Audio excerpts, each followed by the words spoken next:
एक दिन महाराज कृष्णदेव राय ने कहा, सभी दरबारी तथा मंत्रिगणों को ये आभास तो हो ही गया होगा कि आज दरबार में कोई विशेष कार्य नहीं और ईश्वर की कृपा से किसी की कोई समस्या भी हमारे सम्मुख नहीं। अतः क्यों न किसी विषय पर चर्चा की जाए। क्या आप जैसे योग्य मंत्रियों व दरबारियों में से कोई सुझा सकता है ऐसा विषय जिस पर चर्चा कराई जा सके? तभी तेनालीराम बोला, महाराज, विषय का निर्णय आप ही करे तो अच्छा होगा। महाराज ने कुछ सोचा और फिर बोले, जैसा कि आप सभी जानते हैं कि क्षत्रिय, वैश्य, शूद्र तीनों वर्ग ब्राह्मण को पूजनीय माने।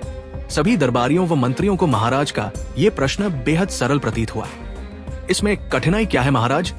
ब्राह्मण गाय को पवित्र मानते हैं, गाय जो कामधेनु का प्रतीक है। एक मंत्री ने उत्तर दिया।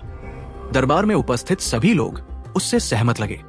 तभी महाराज बोले, तेनालीराम, क्या तुम भी इस उत्तर से संतुष्ट हो या तुम्हारी कुछ अगल राय है? तेनालीराम हाथ जोड़ते हुए विनम्र भाव से बोला, महाराज, गाय को तो सभी पवित्र मानते हैं, चाहे मानव हो या देवता, और ऐसा मानने वाला मैं अकेला नहीं। हमारे विद्वान की राय भी कुछ ऐसी ही है। यदि ऐसा है तो ब्राह्मण गौचर्म, गाय की खाल से बने जूते चप्पल क्यों पहनते हैं? महाराज ने फिर पूछा। दरबार में चहो और चुप्पी छा गई। दरअसल महाराज ने जो कुछ भी कहा था वो बिल्कुल सच था। इस प्रश्न का उत्तर किसी के पास न था। सबको चुप देख महाराज ने घोषणा की, जो भी उनके इस प्रश्न का संतोषजनक उत्तर देगा उसे 1000 स्वर्ण मुद्राएं पुरस्कार स्वरूप दी जाएंगी। 1000 स्वर्ण मुद्राओं का पुरस्कार दरबार में उपस्थित हर कोई लेना चाहता था, लेकिन प्रश्न का उत्तर कोई नहीं जानता था। सभी को चुप बैठा देख तेनालीराम अपने आसन से उठते हुए बोला, महाराज, ब्राह्मण के चरण पैर बेहद पवित्र माने जाते हैं, उतने ही पवित्र जितना कि किसी तीर्थ धाम की यात्रा।